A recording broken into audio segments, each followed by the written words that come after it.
While Joe's playing around, I'll just introduce myself. Scott Currie here in Washington State. I'm in King County, which is the largest county by population in the state.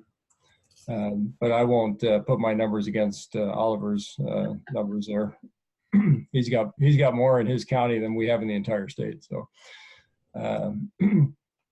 but King County is the most populous county in the state of Washington, and of course it has Seattle, our largest city, as well. I'm the Areas emergency coordinator for the southeast area in King County, which really kind of comes down to two cities, Maple Valley and Auburn. So King County is a little bit unusual. If you look at the map there, of course we have the Cascade Mountains on the eastern side, and we've got the Puget Sound over on the western side, and then if you go further out from the west, there is the Olympic Mountains, and then the coast eventually beyond that. So as Thomas was talking about, we worry about the big earthquake here. Oliver talked about the San Andreas Fault, which is probably capable of a magnitude 8.4 or something like that earthquake. If you really want a big earthquake, though, you have to have a subduction zone, and that's what we have here. So we would be looking at magnitude 9 or better, and we've seen geological evidence that has occurred on a regular basis, averaging about every 500 years. And as Thomas said, we're into that 500-year window at this point, so we could see it in our lifetime. Over there in the Cascade Mountains, we also have volcanoes, active volcanoes. Unlike what you have in on the islands out there, where your volcanoes erupt slowly over decades, we like to get it all over with in one day. So we just blow the whole top of the mountain off in one shot, which dumps ash all over and creates lahar flows and other disruptions like that. And of course, if we do have the major earthquake, we do have to worry about the tsunami as well. As Thomas mentioned, it'll hit our coast very quickly within about 20 minutes or so. If you survive the earthquake, you need to get to higher ground pretty quick, because water's coming right behind it. And we like to share things like that, so we'll be sending that tsunami out there to the islands for you guys as well, and probably all the way across to Japan. In fact, that's how we figured out that we have this subduction zone problem here by looking back at the geological evidence of destroyed forests here along the coast, and then looking at about 300 years ago was the last time we saw something like that, and the Japanese had very good written records indicating that there was a tsunami that arrived there that did not have an associated earthquake. So it correlated well, and we could actually get the timing down, and we knew it based on how long the wave would take to move across the ocean. We know that it happened at about 9:30 in the evening on January 26, 300 years ago, in 1700. So our population in King County, about 2.2 million. We have 39 cities, and the bigger ones there, Seattle, Bellevue, Redmond. My cities down at the bottom end there, Auburn and Maple Valley, pretty small cities population-wise. Auburn's about 80,000. Maple Valley is about 40,000. Across the county, we got 32 volunteer emergency communications team. Those are mostly local jurisdictions, so the different cities that you saw on the map there. Also some of the industry groups. So for example, Boeing has an emergency communications team. Puget Sound Energy, the power provider, they have an emergency communications team as well. 27 of those teams have active Winlink addresses in the system. So in other words, they've formed a club and gotten a club call sign, and that's what they use as their Winlink address. Obviously, many of their hams have Winlink as well. Talking a little bit about nets and training exercises of that 32 teams, 28 of them have weekly team nets. A lot of them all seem to fall on Sunday nights, but some of them spread them out throughout the week. Many of those include Winlink testing. So for example, our team, we do a voice net on Sunday nights, but we also have a Winlink check-in as well. They send Winlink message to whoever the net control station is. We do the quarterly statewide EOC to EOC exercises, what we call the fifth Saturday exercises. Any month that has a fifth Saturday in it, we'll do an exercise, and that would be this month. As Oliver said, next weekend would be the fifth Saturday, but since field day kind of got right in the middle of all this, we actually moved this month's to field day. So for about a 3-hour window during field day, we were doing the EOC to EOC communications exercise. Those were formal messages, so they did count for points on field day, and those were all sent via Winlink. So that was, I don't know how the participation was. I haven't seen the report back on that yet. I know a lot of folks were complaining that it kind of got in the way of field day. We do have the Communications Academy. That's our annual communications conference here, a weekend 2-day event with, we have a couple of keynote speakers, and then we have breakout sessions after that. I typically teach the Winlink sessions and kind of keep up with what the current state of the Winlink system is. So this year, I gave an overview of the Winlink system, and then we talked specifically about how to get things plugged together and functioning.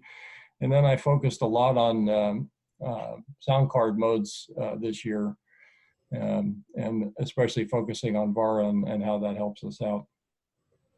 Back in 2016, we did the Cascadia Rising full-scale exercise. So that was a simulation of the Cascadia subduction zone earthquake. That involved multiple states. Oregon was participating in that. Part of California was. British Columbia, Canada was also in on the action. We had at the beginning of the exercise, or the day before the actual main exercise, we did a communications exercise, sent a lot of Winlink traffic. They didn't want us to break comms during the actual exercise because they were afraid that, the typical full-scale exercise, when you say comms isn't working, everybody says, oh, okay, fine, I'll go take a coffee break, and maybe when I come back in half an hour, comms will be restored and everything, we can continue with the exercise. So they didn't want that to happen. We're going to redo Cascadia Rising in 2022, and we've already discussed with the folks at FEMA that we definitely want to do a communications exercise as part of that. But the details of that are still to be worked out. Winlink will certainly be a big part of that. This is my communications room in Auburn.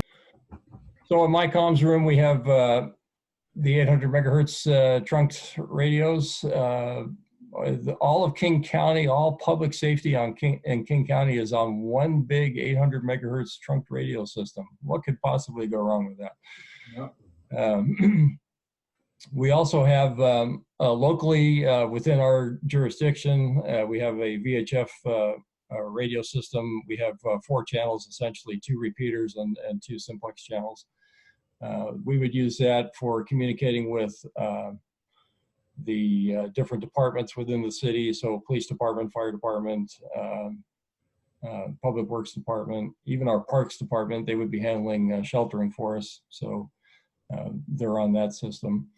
The state of Washington has something they call the Consolidated Emergency Management Radio Network, which is on VHF low band. It's essentially a bunch of remote base stations on mountaintops that they can control from Camp Murray, which is the State Emergency Operations Center.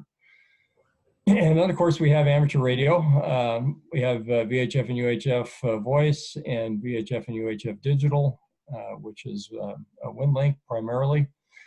We also have HF voice and digital capability here, and a sat phone. We also have different than the way they're doing it in Southern California there, where you're using mesh networking. We do have a high-speed IP network here that is amateur radio based, but it is actually a high-speed data ring with mountaintop locations and big sector antennas that's all tied together.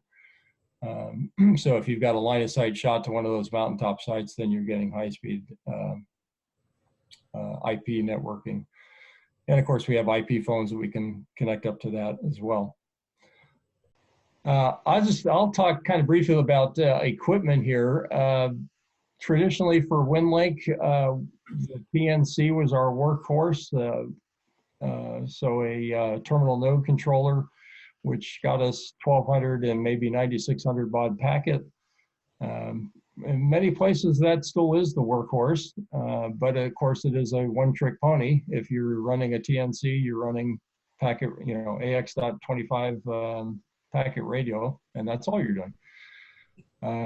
Some of our radios, if you have a one of the newer Kenwood or Yaesu radios, it might have a TNC built into it. Those are primarily set up for APRS functionality, so they don't work all that well for sending large message traffic like we do with Winlink. So if we move into the sound card arena, there's of course SignalLink. SignalLink USB has been around for a while now. This gives you probably all of the modes. You can of course do packet, 1200 baud up to probably 4800 baud. The transformers and the SignalLink kind of mess things up when you go higher speed packet. You really can't do 9600 baud with a SignalLink, but you can easily get up to 4800 baud without any trouble at all. Also allows us to do on HF VARA, also on HF ARDOP, Winmore, and back on VHF you can do VARA FM, which is substantially faster than what we're seeing on packet radio, even faster than 9600 baud. You can also, of course, you can do N-beams and SoulScan TV and all of the other modes as well. Many of us still play with this hobby. We don't just do emergency communication. So having the capability to do all of the other modes is kind of nice as well. There are other sound card interfaces around other than just SignalLink. So if you had one of the other devices, what I've been playing with a lot lately is our sound card devices that are really designed for using all-star repeaters. So they really intended it for voice applications, but they work very well for data as well. And if you've got some of the newer rigs now, they have sound cards built into them. So for example, something like a ICOM 7100 all band, all mode transceiver, it does have a sound card built into it. So you can do all of the HF modes plus VHF packet, VHF VARA, and all of the other experimental modes that folks like to play with.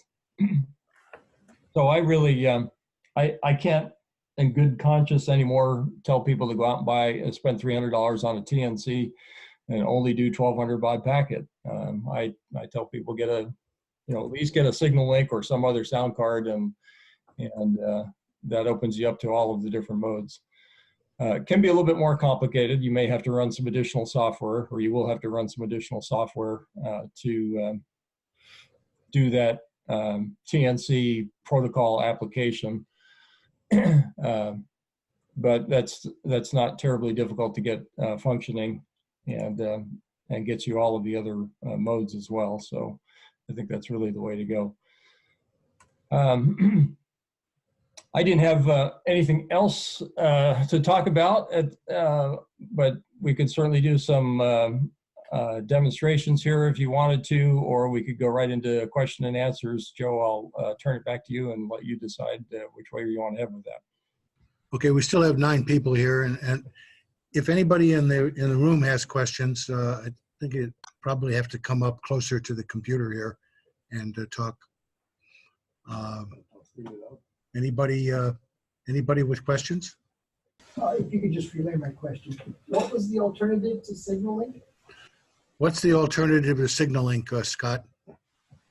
If you look at any of the sound card interfaces that would be used for an all-star node, most of those work pretty well. I've got what I have sitting on the desk here next to me is something called an RA35. It's made by Kevin Koster of Master Communications.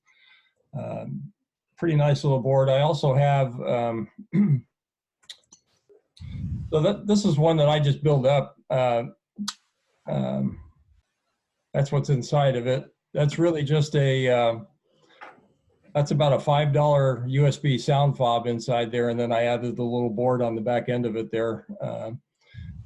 So that's the card itself. The little piece you see on the back end there is just a transistor, a couple of resistors, and a pot, and then connect that up to the radio. The only tricky part is that one wire you see right there, that's soldered onto pin 13 of the audio chip. And that's a GPIO pin on that device. That would normally be used on a sound card to you know, like turn the volume up or down if it had volume up down buttons on it. But we're going to use that for push to talk. So that gets wired over to the transistor, and that fires the push to talk function. Okay, I think we'll order about 100 of them from you. Yeah. How long will it take you? My point is, you can build these yourself. So this device here cost me about $15 to make. Yep. And I've even done 9600 baud packet on that, 1200 baud packet, piece of cake, VARA FM, and even VARA FM 9600, so the highest speed version of VARA. $15 in shipping to get the parts. So there are other options. You don't have to just go with SignalLink. There are other ways to go. But SignalLink is probably one of the easier things to operate. It has the level controls right on the front of it. Has good support for a lot of different rigs. The cables are available for many different rigs. So if you don't want to get the soldering iron out and tinker with things, SignalLink's probably not a bad way to go. Oliver, what boards do you primarily use down in LA? That's pretty much all SignalLinks. For a couple of reasons. We decided early on, but we had a lot of operators that had SignalLinks and didn't know what to do with them. And so we brought those online, and now because we do like that interoperability, the ability to just plug and play if you need to swap out radios, and that has happened to us before, that a radio needed to be swapped out or a SignalLink needed to be swapped out. So having compatible equipment is really it. We played around with these, and I know Scott doesn't like these, but you know that it's about half the price of a SignalLink, and they work pretty well. They're also not 9600 compatible, but I ordered that from the UK, and you know it works, especially for a simple gateway, for instance. But SignalLinks are the way to go for us.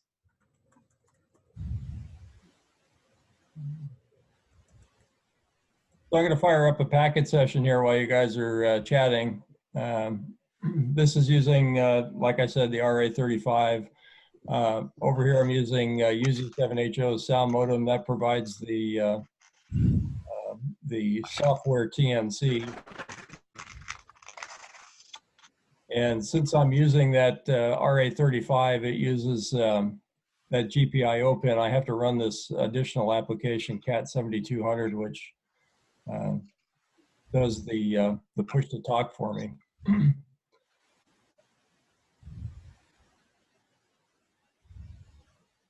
Scott, once you kick that off, can you take a quick question? Sure. You mentioned using the ICOM 7100 for VHF sound card modes. Is the audio path in the 7100 adequate? Is it wide enough bandwidth to do the VARA 9600? I've only tested it doing VARA 1200. Have you done 9600, Ollie, on yours? Yes, we tried it. It works. Okay. Okay. I'd like to know how you got it to work. Oh, my microphone isn't working. Yeah, it is. Yes, it is. Oh, okay. I guess I don't, it doesn't switch to me. Yeah, we've got a guy over on the other side of the island that's using that rig, but we can't get the 9600 baud to work. And I'm using the Yaesu FT1500Ms, and those things are a piece of cake. I mean, I just plug them in and they work. But uh, I haven't gone over to the guy's house and or picked him up on TeamViewer to personally see exactly what he's doing. But for some reason, he can't hook up to me at 9600 to save his life. So I'm really not sure. Well, we did have to switch to the 9600 setting on the rigs. Yeah, And we essentially had to have clear line of sight. I mean, it was on 70 centimeters, or else it just won't really work. okay, yeah, we're using 2 meters. Yeah, I think 2 meters that'd be really, really difficult. Again, we used it on 70 centimeters when we had clear line of sight. In our use case, by and large, we prefer the signal links, and we do everything on 2 meters because it gives us the best of all possible worlds. That He- near line of sight, and at 1200, it's plenty fast for the kind of traffic we need to send. Yeah, true.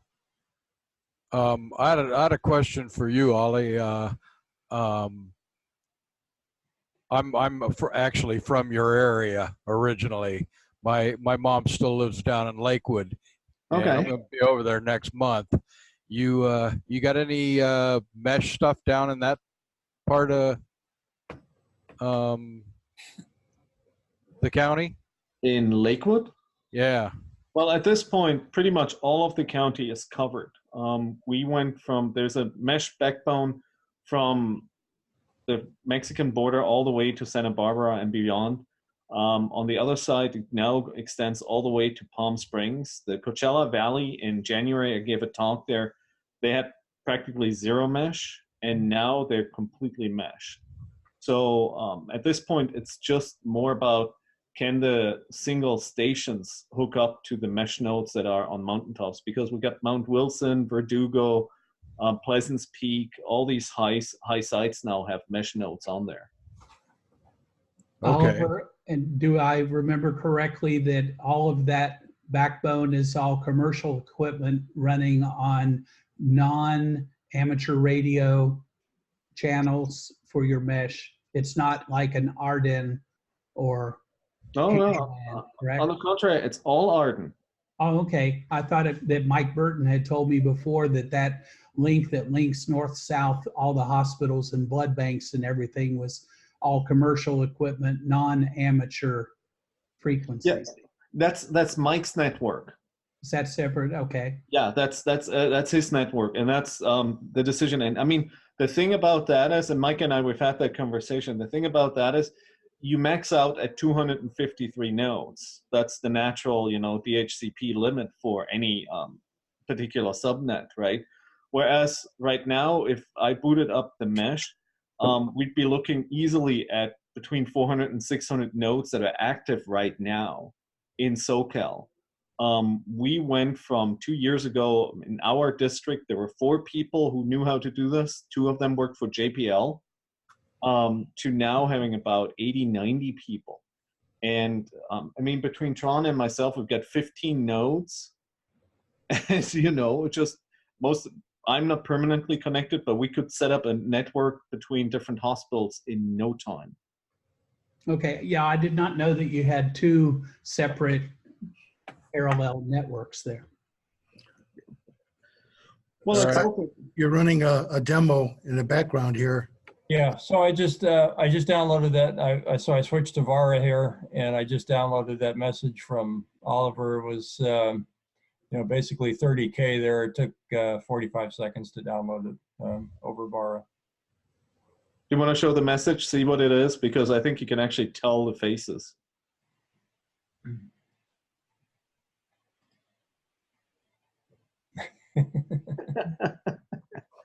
That's our Baker to Vegas team. And if you enlarge that, you could actually identify people that way. And that's a 30K image. We could have done the same thing with a 60K image at twice the size. And it works extremely well. And that was actually one of our weekly exercises, sending that image, and we get into lost person exercises and so on. But the ability to actually send an image, and one of the things that we have with fire departments is the firefighters tend to be the experts on these topics, and rather than saying there's a 5-story building on fire, you can send them a picture. And if it's a school, I bet they have a different type of triage than if it's a commercial building that's empty, I'll just go, if there are other questions, go ahead and ask them. I'll send a message back to Ollie here, and I'm going to select one of the standard templates here. I'll use a 213. Yeah, and if Scott, after you're done with that, if you wouldn't mind showing the Excel sheet that I sent you as well. Yeah, sure. That's actually a typical resource request of what we're doing. There you go. Yeah, so this is your own crash card stuff. I'm sending it back to you. Appreciate it. It is extremely valuable, and during the health exercise preparation, some of the hospital emergency managers were not aware that amateur radio operators can send emails. And when we told them we can send emails both locally and regionally and internationally between different groups or hospitals, as well as outside of the affected area, they were extremely interested in that. They definitely want that kind of capability, because these days, all emergency communications is really about logistics, getting the supplies where they're needed, getting the resources where they're needed.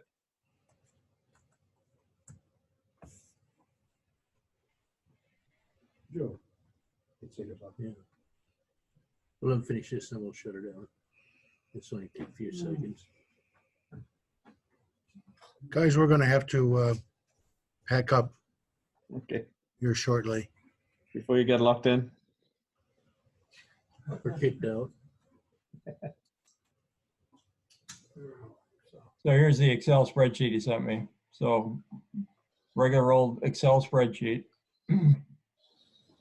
with This is the full crash card. lots of things I can't even pronounce on there.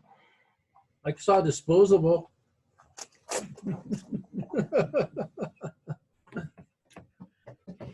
Okay, I guess we'll have to wrap it up. Guys, thank you very much for staying up late. I know it's already 11 o'clock on the West Coast. Appreciate you taking the time and preparation of all of the PowerPoints too. Yeah, thank you. Well, thank you so much for having us. We'll look forward to working with you in Hawaii, as well as everybody along the coast here, and we're reaching out.